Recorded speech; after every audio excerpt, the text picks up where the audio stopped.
Assalamualaikum warahmatullahi wabarakatuh. Kembali lagi di channel pembelajaran kita ya. Nah, pada pertemuan kali ini kita akan membahas tentang tema 5 subtema 1, yaitu ungkapan permintaan maaf dan alat ukur serta penggunaannya. Marilah kita simak pembahasannya ya. Kegiatan belajar kita yang pertama yaitu bahasa Indonesia. Nah, tujuan dari pembelajaran ini adalah disajikannya materi tentang ungkapan permintaan maaf sehingga siswa dapat memahami kegunaan dari ungkapan permintaan maaf dengan benar ya dalam lingkungan sekitarnya. Materi pokoknya adalah ungkapan permintaan maaf.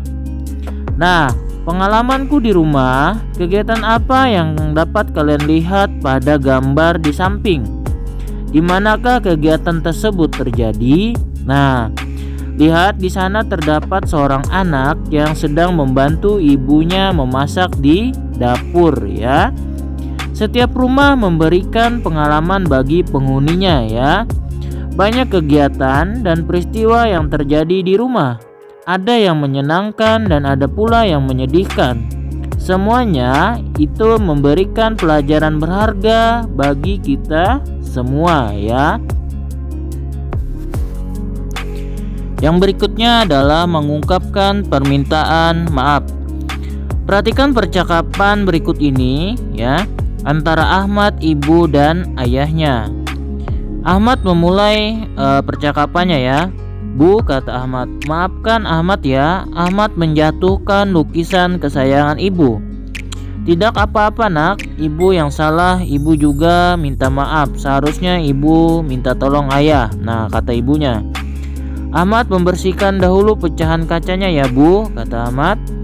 Lalu ibunya menjawab, ya nak, terima kasih ya, kamu sudah membantu ibu.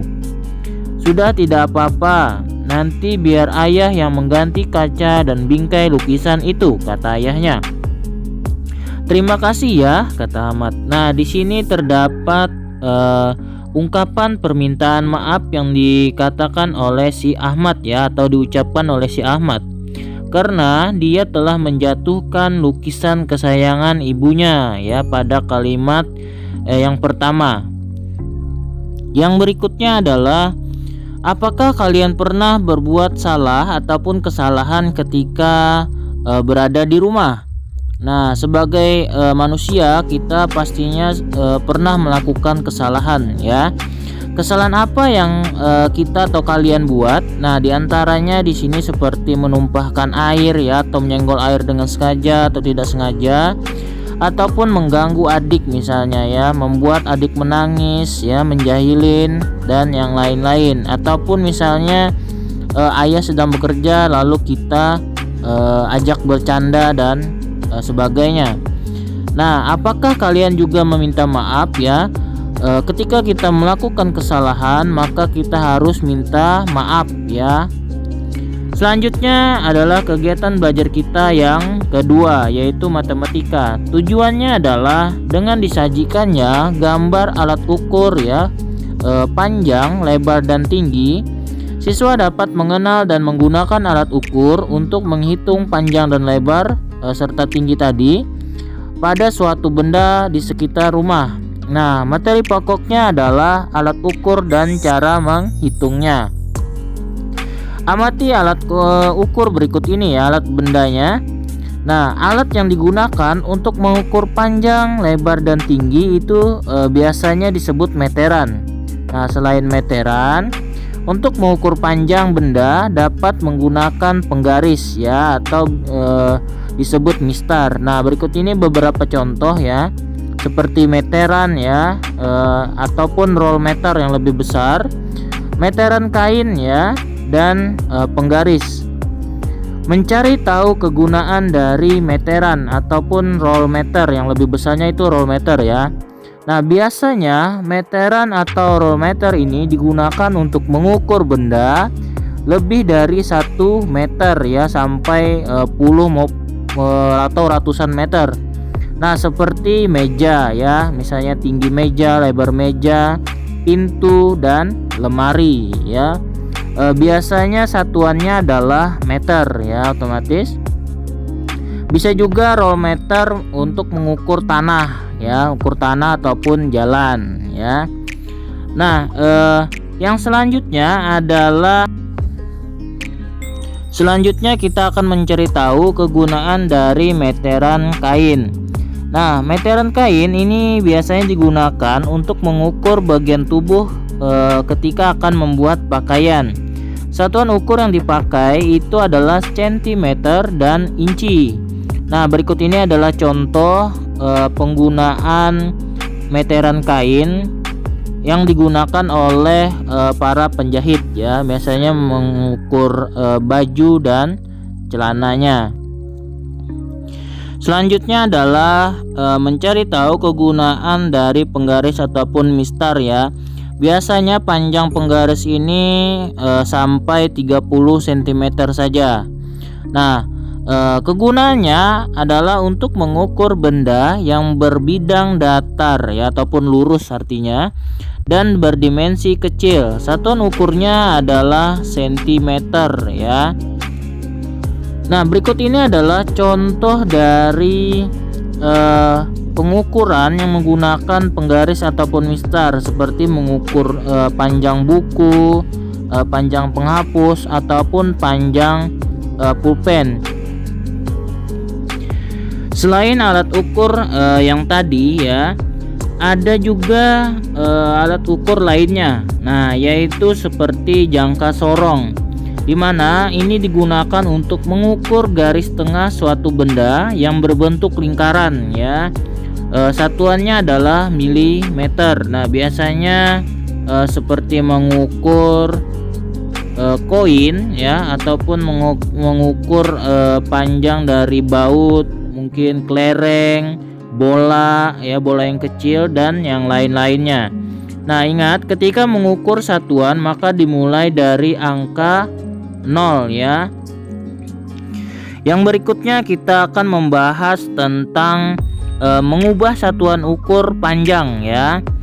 Perhatikan tangga satuan ukur berikut ini ya. Dari yang pertama adalah kilometer, hektometer, dekameter, meter ya, desimeter, sentimeter, lalu ke milimeter. Nah, dalam satuan ukur ini ketika dia turun satu tangga ya, itu maka dikalikan 10 ya. Apabila dia naik satu tangga maka dibagi 10. Nah, dalam pembahasan tangga satuan ukur ini kita cukup kita fokuskan ke dari meter ke sentimeter dan sebaliknya ya. Maka itu ada 2 kali naik tangga dan 2 kali turun tangga ya. Misalnya dari meter ke sentimeter maupun sentimeter ke meter. Nah, yang pertama misalnya 100 cm itu sama dengan berapa meter? Dia naiknya 2 tangga ya, maka dibagi 10 sebanyak 2 kali, maka 1 meter ya hasilnya. Yang kedua adalah 5 meter sama dengan berapa senti? Maka 5-nya dikali 10 lalu dikali lagi 10 ya, sama dengan 500 cm, karena 1 meter sama dengan 100 cm seperti yang nomor 1. Nah, yang ketiga 200 cm sama dengan 2 meter ya, sudah pasti. Yang keempat adalah 400 cm ya, diketahui berapa meternya, maka dapat kita simpulkan bahwa adalah 400 cm sama dengan 4 meter. Yang terakhir yang kelima adalah kita mengetahui 300 cm nya. Nah, meternya berapa? Maka jawabannya adalah 3. Berikutnya kita masuk ke sesi ketiga, yaitu pengayaan pada pertemuan kali ini. Yang pertama, di manakah kegiatan yang dilakukan saat masak pada pembahasan tadi? Ya, yang di awal tadi di mana ya tempatnya? Yang kedua adalah kenapa Ahmad meminta maaf ya, kesalahan apa yang dilakukannya. Yang ketiga adalah untuk mengukur benda yang berdimensi kecil itu cukup menggunakan alat ukur apa. Yang keempat adalah jangka sorong digunakan untuk mengukur benda berbentuk seperti apa. Yang terakhir adalah 800 cm itu sama dengan berapa meter ya. Tadi sudah kita bahas caranya ya. Jangan lupa tuliskan komentar kalian seperti biasa ya. Demikianlah pembahasan kita pada pertemuan kali ini. Semoga bisa menambah lagi pemahaman kita bersama, yaitu tentang ungkapan permintaan maaf, alat ukur dan penggunaannya. Sampai berjumpa lagi pada pertemuan kita selanjutnya ya. Wassalamualaikum warahmatullahi wabarakatuh.